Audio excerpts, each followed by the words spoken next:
Welcome aboard British Airways, but beware our landings may be a bit steep, rapid, and require you to brace for impact. From fast action falconry to fast action shooting, I'm on snipe and woodcock on the Devon and Cornwall border. We have news, we have hunting YouTube, we even have Hallo Charlie. Welcome to Fieldsports Britain.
A golden eagle's eye view of its natural habitat, scanning the moorland for its natural prey, the blue hare.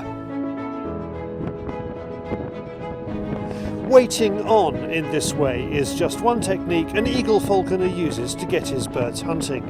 The other is pursuit.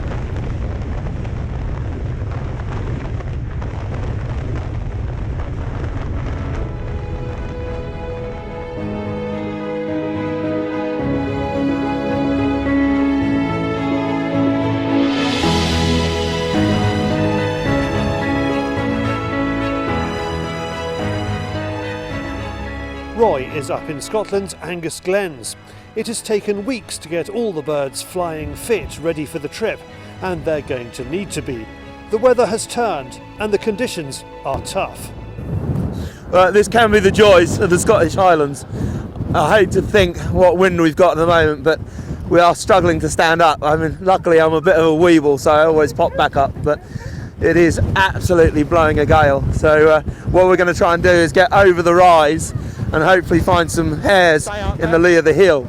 It's not the best way to fly an eagle because it's always best to try and fly the eagle into the wind, so they've got the manoeuvrability. This way they're going to be flying across the wind and he's going to lose some of his manoeuvrability, but we'll give it a go and see what we can do, because it is just absolutely blowing a hoolie over the front of these hills, and unfortunately the hares have all moved out of the wind and have come over to these sides of the hill. So it's really our only option for the moment until the wind dies down a little bit. Then we may be able to get a bit of waiting on in a few more secluded corries.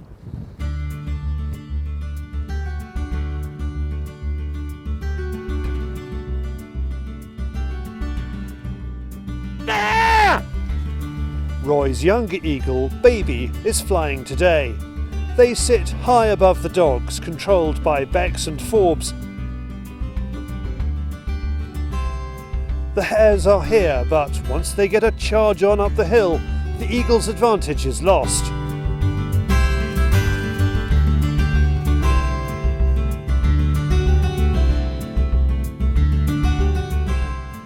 We witnessed some incredible acrobatics.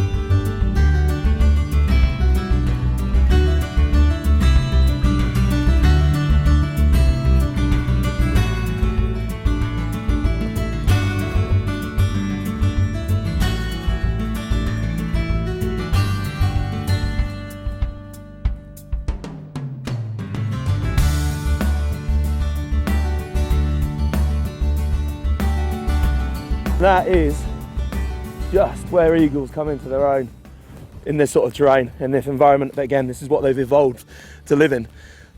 When you think that that's over a kilometre at flight, and in gale force winds. They are just phenomenal. But the interesting thing is the through-tails as well. We found that flying those in these conditions, they match the goldies for performance. They are just brilliant, brilliant creatures. So again, because he's conditioned with the training that we do, we don't need to open up every hare to give him a reward. So we put half the reward on, and then we do the trade up. 1 foot, 2 feet, hare away, and then we're ready to go again. Good boy. And when you're flying in these conditions and with a bird that has been conditioned in the training, so you can get in, trade them off, and then you can go and start again, it does allow you to start taking a reasonable number of hares.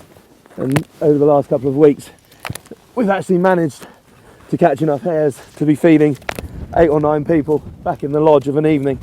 So it's from falconry as a way of putting food on the table, this side of it really does work very well. And hares are just absolutely beautiful to eat, but again, such a fantastic looking creature. They are just perfectly matched as predator prey. Now it's time to head back down the glen with enough light left to fly the goshawk. Rabbits are plentiful here and live on the lower slopes. She's been working well again on the rabbits, but it's just trying to make the flights a little bit more challenging, because obviously now she's another year older. She's a little bit more experienced than she really is mopping up the rabbits without too much of an issue. So I mean, we've been doing a little bit of pheasant hawking as well at home, but it's when you've got the weather like this and we just can't get out anymore on the tops because it was just blowing an absolute gale again. So we've just come out for a quick finish up on the rabbits down here. It's always a good bit of sport.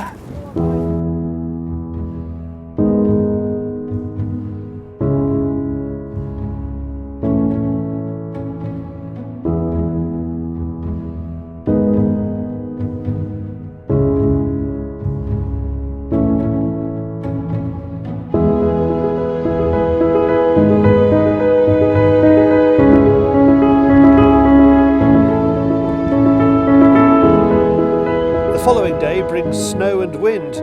We try to fly, but it's too much. So the last 2 weeks whilst we've been in Scotland, I've been using some of the shooting clothing, and because I'm sitting on the Argo, I'm not walking around, then that's when I'm at my worst normally, and you can get absolutely frozen when you're sitting on the top of a hill and you're just in blasting gales, and you've got blizzard conditions coming through. It can freeze you to the bone, but I felt comfortable all the time, and that's what it's all about. It is as simple as that. It's never the wrong weather, it is just the wrong clothing. Day 3 of filming, and Roy's last before heading south. The snow has settled, but the wind has dialed down enough of a notch for some waiting on. We've had gale force winds, we've had blizzards, we've had heavy snowfall, and we've had glorious days as well, but today we're cracking out and it looks like the sun is just breaking through up on the tops here. I'm hoping we can get to a wind-facing hill and get Cappy up. So this is what Cappy's always done. And if you can find a nice wind-facing hill with some thick heather beds underneath it, so you can work along the tops and then flush the hares underneath him, and then we should get some lovely stoops. So hopefully we'll get the camera on the back of him as well, and we should get some fantastic footage. But as I say, we've got a particular bit along here. If the wind is hitting it just about right, then we should be able to get him up, I hope.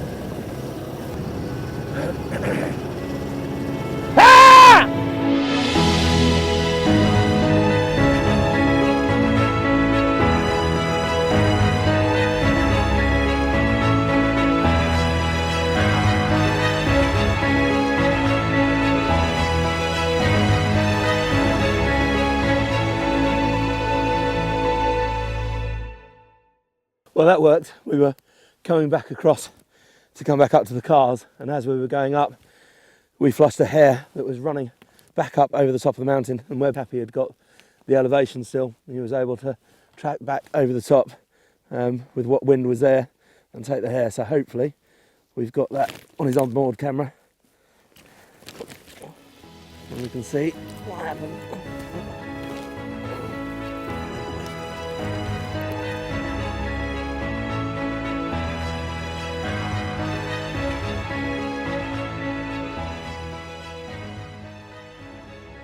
That was a bit of a nicer flight. Hopefully we might get another one because I think the sun is fading on our last day in Scotland. That was a nicer flight. It is just a fabulous, fabulous place, but when the winds are against you, it is just harsh, really, really harsh. The way that the hares and the way that the grouse have evolved to live up here, and again the way that the eagles predate upon the hares up here is something spectacular.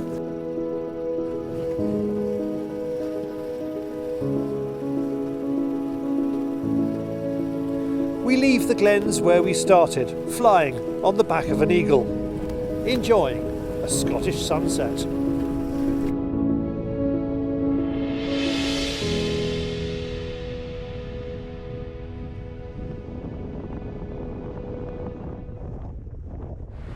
Thank you, Roy. Terrific sport despite the tough conditions. And talking of tough, it's David who has clambered out of bed to read the news despite having pneumonia. You won't see him, but you will hear the Fieldsports Channel news stump.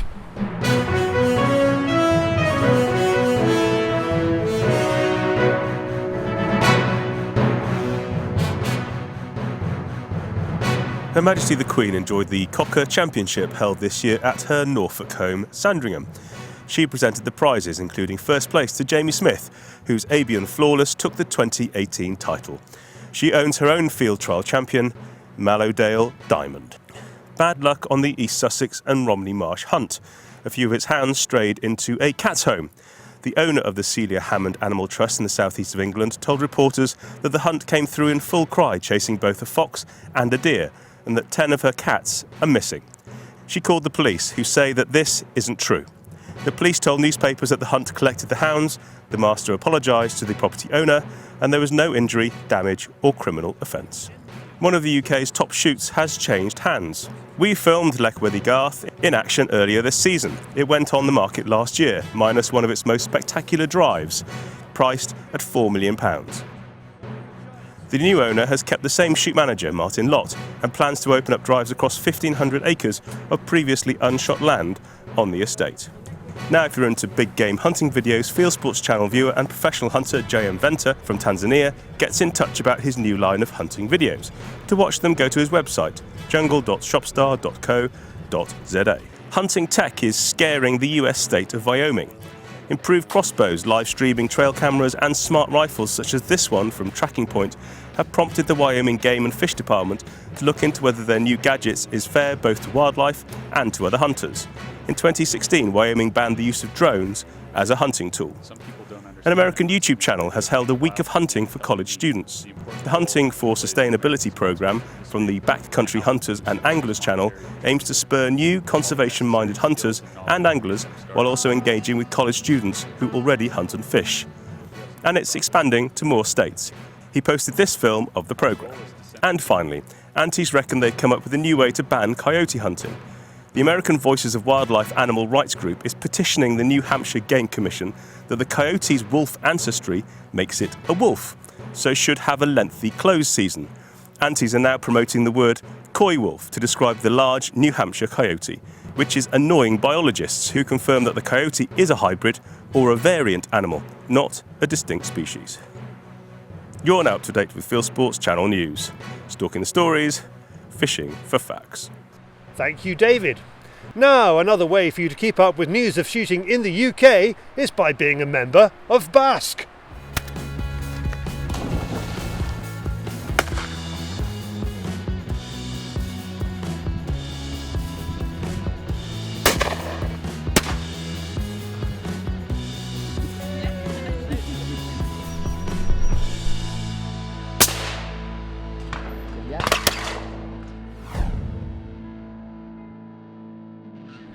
And of course I was up to date with my membership when I went woodcock and snipe shooting in Devon and Cornwall, and that's up next.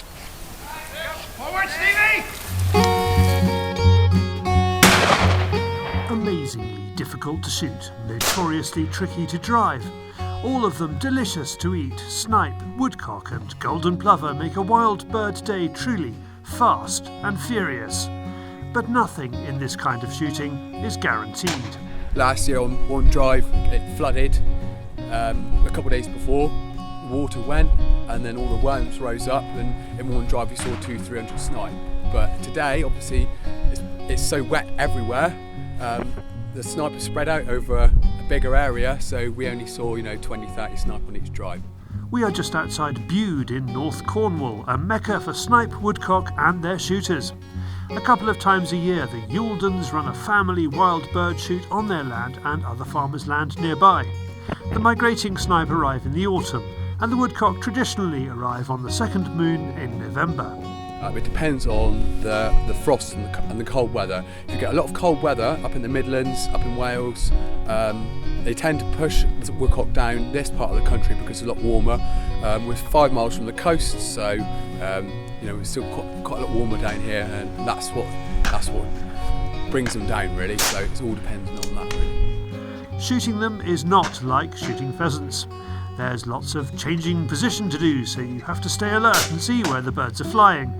And it's not easy photographing them either. Out with us is top shoot photographer Sam Farlap. Now, woodcock shooting has a controversial edge this year.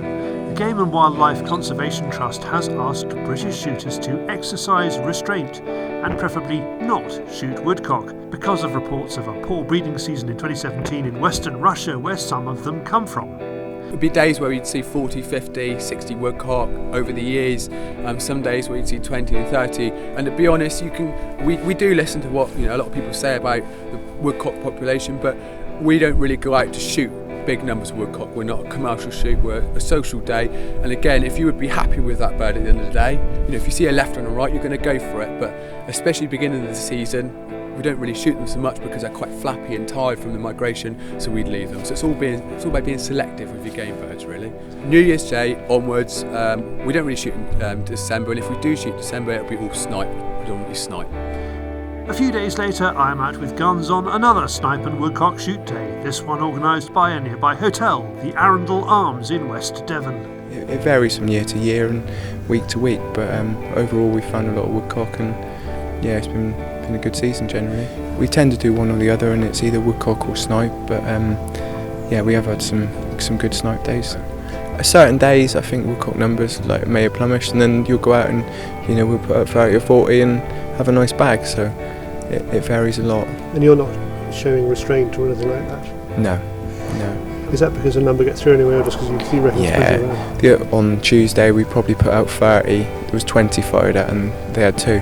So, I don't feel that was very detrimental to the population of woodcock. The GWCT is an unquestionable source of science on woodcock, but I'm glad to say we saw plenty of birds and shot only a few. If you hear people saying they don't see many woodcock on their shoots these days, is that because ground is shot more intensively and even rambled over more often? Snipe, woodcock and golden plover do not tolerate disturbance. Now I pick up some science from one of the Arundel Arms beaters. He says you can age woodcock by their feathers, so I get him to tell me again, and this time I film him. Can you just tell me, what is it? Yeah, it's a woodcock, yeah. Yeah, I know that, but what is it you're about to tell me? Somebody was telling me the other day you can tell age of a woodcock by its secondary feather. Sort of like a young last year's fledgling, only have short inner feathers. You learn something new every day. No danger of us being able to age a golden plover, however. A large wing of plovers comes over us on one windy field where they defeat us.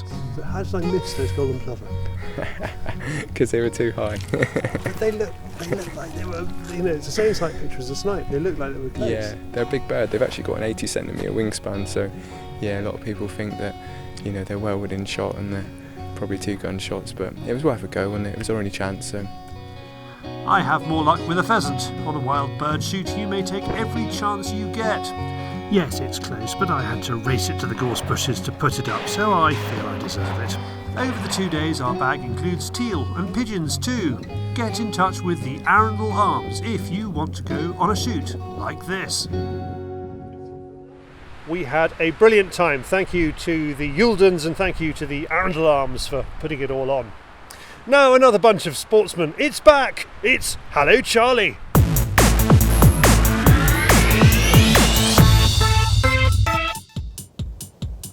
Hello there, Charlie. Out here stalking in Sweden after the last row of the season. No luck so far, but it's a new year. New things will happen. Hello Charlie, Ian just outside Glasgow. Nice wee morning on the Foxes. Hello Charlie, it's Nigel in Germany, sitting on maize being harvested, waiting to see if any boar come out. Hello Charlie, James here from Devon, out pigeon fighting with a 20 bore. Already got 5 squirrels and 2 pigeons. Hello Charlie, Nigel in Germany on a driven hunt today. Hoping we'll get some boar or whatever else interesting comes along. Hello Charlie. That's it. Please send me your Hello Charlies via Facebook, YouTube, Dropbox or email charlie@fieldsportschannel.tv. Thank you for those. Please keep them coming. And from that bunch of suspects to the wider world of hunting and shooting on YouTube, it is Hunting YouTube.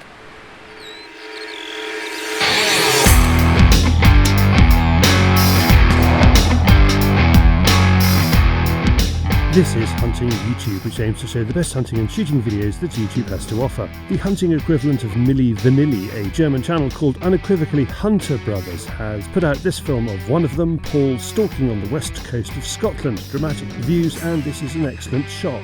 Another good shot, this time a Danish hunter called Jens Kier Knudsen taking his first Turkish chamois, not quite the one that the cameraman was expecting. And more lads on tour in the high hills. Aussie Bush Harvest is in New Zealand after tar and trout with Bluey, Profty and the Athol boys. Who says hunting is only for the old?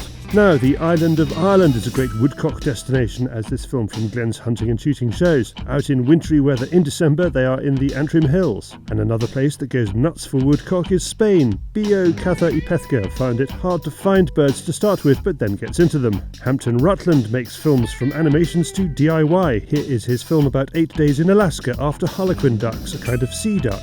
Horrido Hunting Channel is goose hunting in Holland on a summer morning in this film that's just out. He shoots mainly grey lags and some barnacle and Canadas, retrieved by his GLP Nulla and Lab Sana. And finally, a promo film for Falconry Experience Scotland by Edinburgh Falconry and Fishing. Highlights of his recent filming, it shows different birds of prey in action and encourages you to book a day out with him, if you have never done it before, ... That's it for this week. I've put all these films into a playlist for you. Click on the I symbol top right or check this film's description. If you have a YouTube film you would like us to pop into the weekly top 8, email me the link, charlie@fieldsportschannel.tv.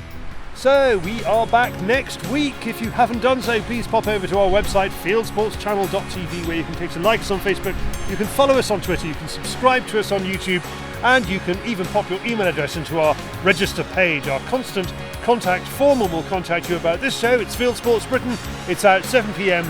UK time every Wednesday, and this has been Field Sports Britain from a very windy wood. Good hunting, good shooting, good fishing, and goodbye.